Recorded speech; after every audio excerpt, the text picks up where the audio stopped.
I was 15 when it happened. It was a Friday night in late September, just starting to get cold where I lived.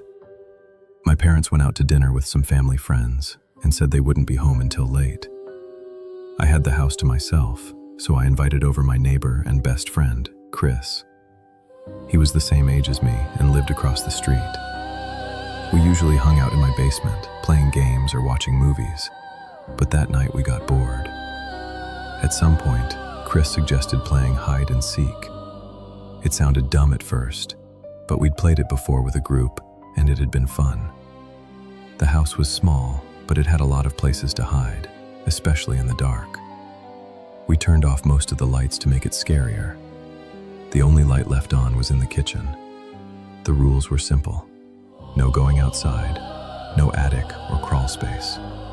The basement, bedrooms, closets, and under furniture were all fair game. Chris wanted to hide first. I covered my eyes in the living room and counted to 50. I could hear him running at first. Then, silence. When I finished counting, I announced that I was coming. I checked the kitchen, the hallway, the bathroom, and the closets. Nothing.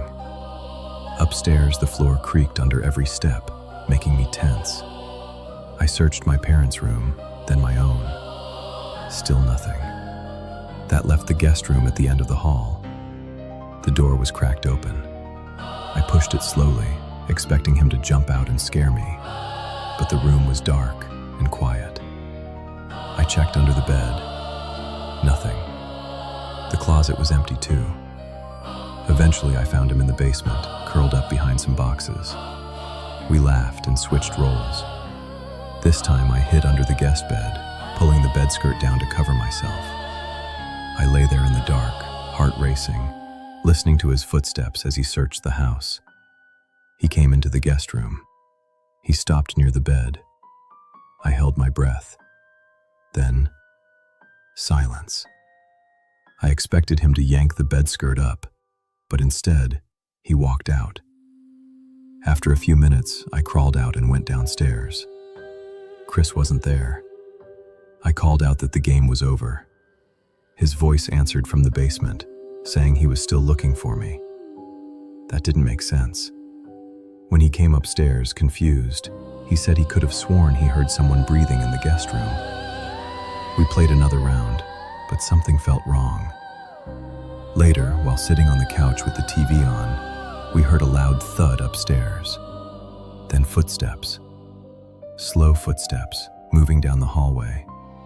We grabbed a fireplace poker and crept upstairs. The guest room door was closed. I knew I had left it open.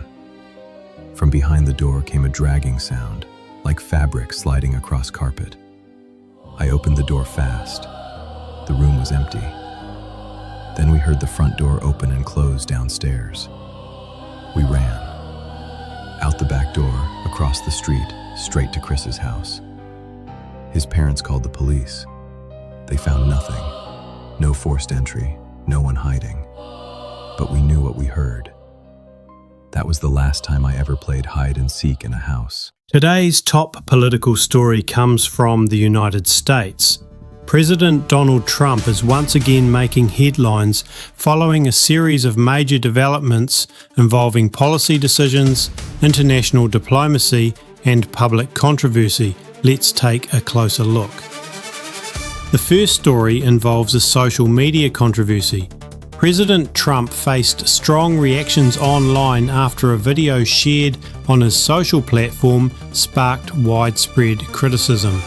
The video reportedly included offensive imagery involving former US leaders. Trump later stated that he did not personally review the entire clip before it was posted and said there was no intent to offend.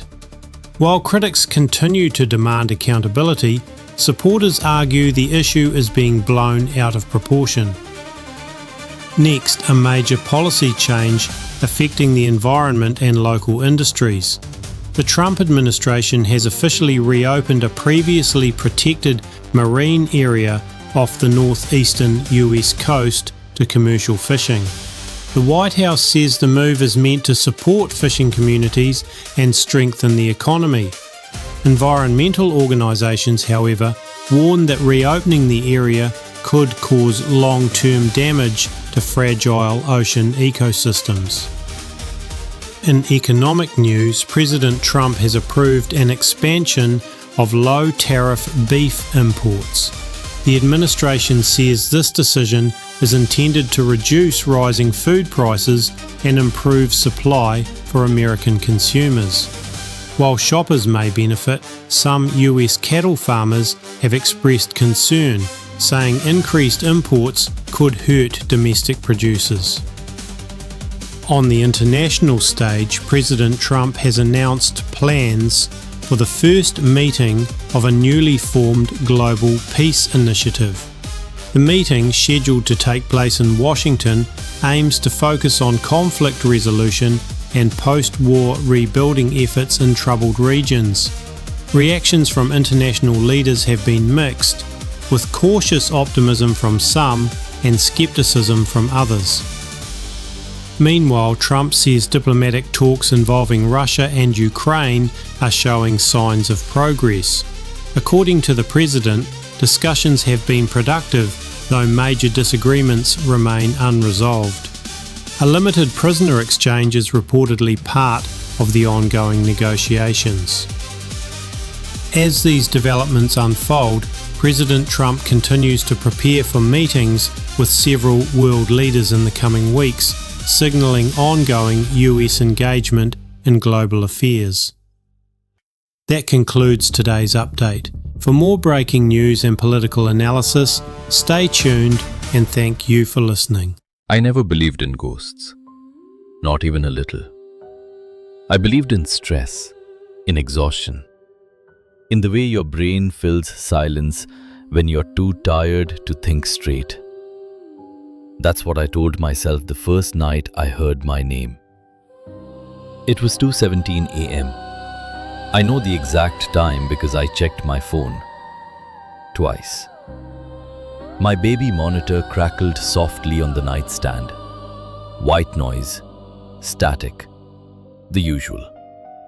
Then, Ria? It was my name. Clear, whispered, like someone standing too close. I sat up so fast my head spun. My heart started pounding, the kind of pounding you feel in your throat. I stared at the monitor screen. The nursery was empty, crib untouched, curtains still. I laughed, a weak laugh. Sleep deprivation, I whispered to myself. I lay back down.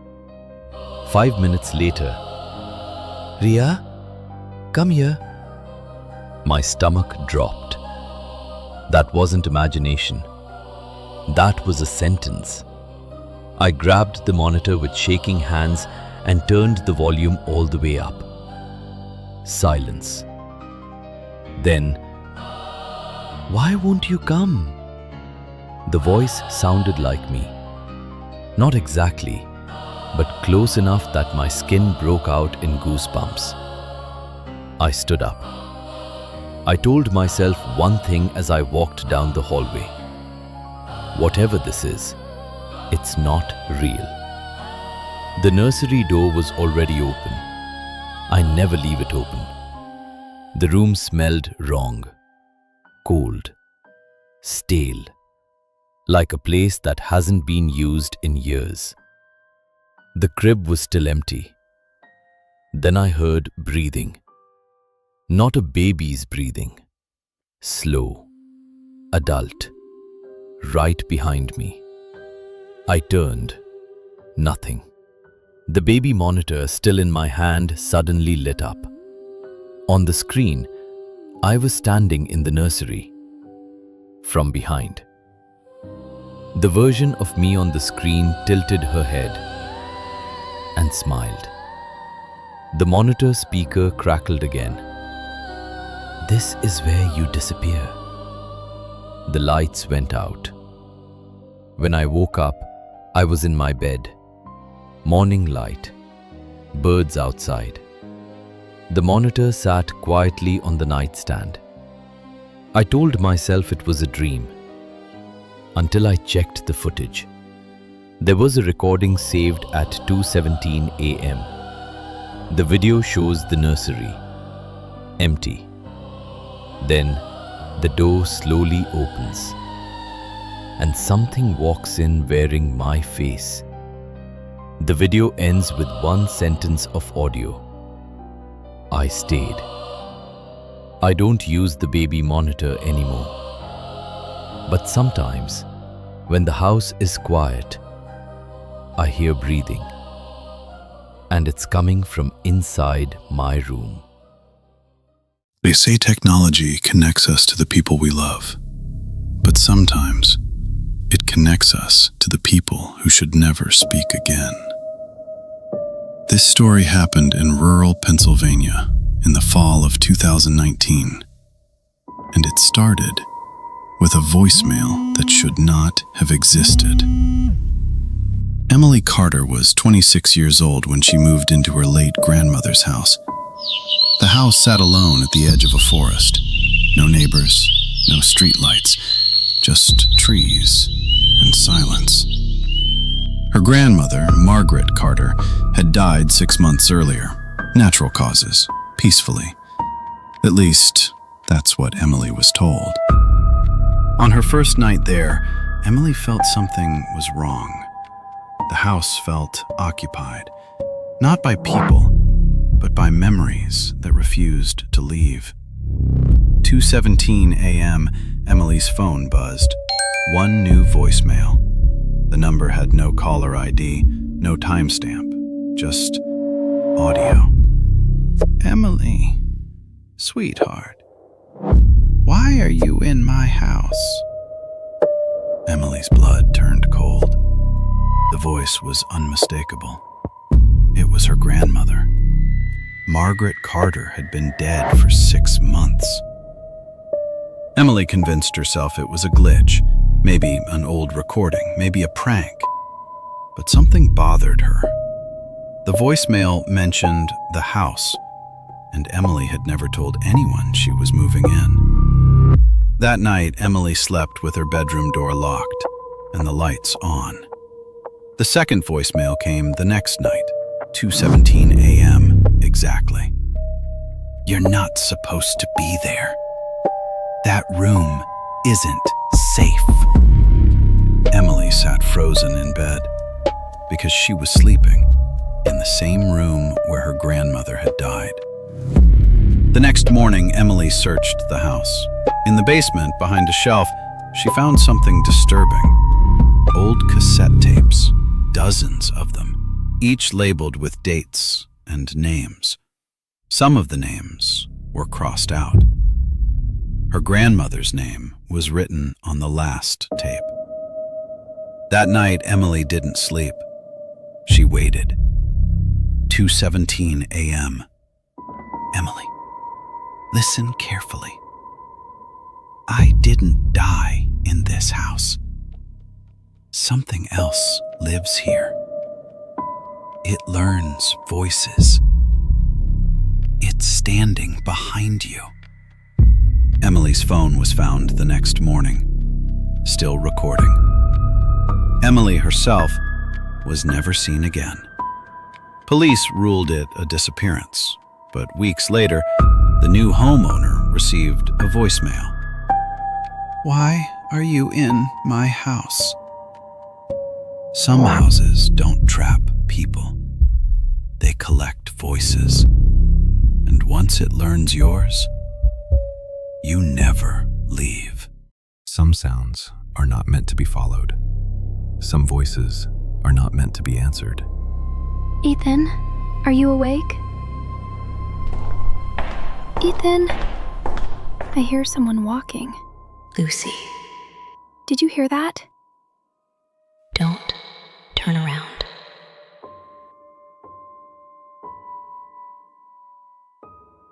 Morning came like nothing happened, but fear doesn't leave with sunlight. You barely slept again, didn't you? I heard footsteps last night. Old house noises, pipes, wind, ghosts don't pay rent. Lucy turned toward the hallway mirror, and someone was standing there. Ethan. When she looked again, the mirror was empty. That night, Lucy searched the house's history. If you hear footsteps at night, don't look behind you. She waits for eye contact. Hello? The message came from an unknown number. I told you not to look. Someone's messing with you. This is getting ridiculous. Then explain why the message came from inside the house. Turn around. No! Don't open the door! Ethan opened it anyway. Nothing was there. But written on the wall, you looked. They checked the security camera. There's nothing here. Then, she appeared. I see you. And they felt someone breathing between them. Stay here. I'll check upstairs. Don't leave me alone! He can't hear you now. Ethan found the basement. Photographs lined the walls. Every photo showed someone terrified, staring behind the camera. The last photo was Lucy. Please, leave me alone. I only exist when you see me. Lucy! You looked too. Morning came again. Ethan? Then she saw the mirror. Why did you turn around? You're not alone. Don't turn around. Don't turn around. Don't turn around. What I'm about to tell you happened. Every word. Every terrifying moment. But here's what will keep you awake tonight. The victim wasn't who you think. Act 1. The Fisherman, May 6th, 2008, Western Virginia. A riverbank so remote, most people will never find it. And maybe that's for the best. An old man stands alone in the fading light, fishing rod in hand, dog at his feet, desperation in his eyes. His name? Ricky Williams. At least, that's what he's calling himself. He's been camping in these woods for weeks, hiding, waiting. His food is gone. His strength is fading. If he doesn't catch something today, he might not survive the night. But Ricky knows something about this place, something most hikers don't. The Appalachian Trail has rules, unspoken, sacred. If you meet someone in need, you help them. And Ricky Williams is counting on it. Act 2. The Stranger. 30 minutes pass. No fish, no hikers, nothing but silence and the sound of his dog whining. Then, footsteps behind him. Ricky freezes. His heart pounds, because he knows exactly where he is. Less than 2 miles from here, years ago, 2 hikers were brutally murdered, stabbed, shot, left to die. And now, someone is walking toward him. A man steps out from the trees, early 30s, friendly smile. "Hey," he says, "how you doing?" His name is Scott Johnston. He's camping nearby with a friend, out fishing just like Ricky. And when Ricky asks for food, Scott doesn't hesitate. Energy bars, chips, fresh bait. For the next few hours they fish together. They talk, they laugh, and the trout finally start biting. Everything changes. Act 3. The Invitation. As the sun begins to set, Scott makes an offer. Come back to my campsite. We'll cook the fish, have dinner. Ricky has nothing, so he agrees. They walk through the darkening woods together. Then Scott's fishing rod snags on a branch. Go ahead, Scott says. The campsite's just up the hill. I'll catch up. Ricky continues alone, and that's when he sees him. Act 4. The Giant. A massive man, twice Scott's size, 4 times Ricky's, hunched over a campfire like something out of a nightmare. When the man hears Ricky approach, he grabs a thick piece of wood, like a club, and turns. Ricky freezes, hands up, stammering. Scott sent me. Scott sent me. Then Scott emerges from the trees. Oh, he says casually, you've met my friend Sean. Sean lowers the club, but his eyes never soften. Ricky knows he is not welcome here. Act 5. The Fire. Scott insists Ricky sit by the fire. Sean prepares the fish, and Scott blasts country music into the quiet forest. Too loud, too aggressive. Ricky watches them. Both men pull out knives, long, sharp, firelight dancing off the blades. They debone the fish in silence. Ricky sits, trapped between them. Finally, they eat. No one speaks. Act 6. The Explosion. 8 p.m. Darkness swallows the forest. Ricky stands, thanks them, grabs his dog, and walks away. 15 feet into the woods, he stops. Then, bang! An explosion tears through the night. Act 7. The Knock. 4 miles away, 2 women sit in their home. Then, frantic pounding on the door. One of them opens it and nearly collapses. A man stands there, drenched head to toe in blood. His hand clutches his neck, blood pumping out with every heartbeat. Please help me, he whispers. Dismal Creek. And he falls. Act 8. The Truth. Police arrived, an investigation began, and the truth was worse than anyone imagined. Ricky Williams wasn't his real name. His real name was Randall Lee Smith, the same man who murdered 2 hikers decades earlier, right here at Dismal Creek. He had been waiting, watching, luring. And when Ricky walked away that night, he turned around and opened fire. Both men were shot, Scott, Sean, but both survived. Randall fled into the night, crashed his truck, and died 4 days later in custody. The truth died with him. Today, Sean still carries bullets in his head and chest. Scott bears scars across his neck and back. But both men survived, and incredibly, they still return to Dismal.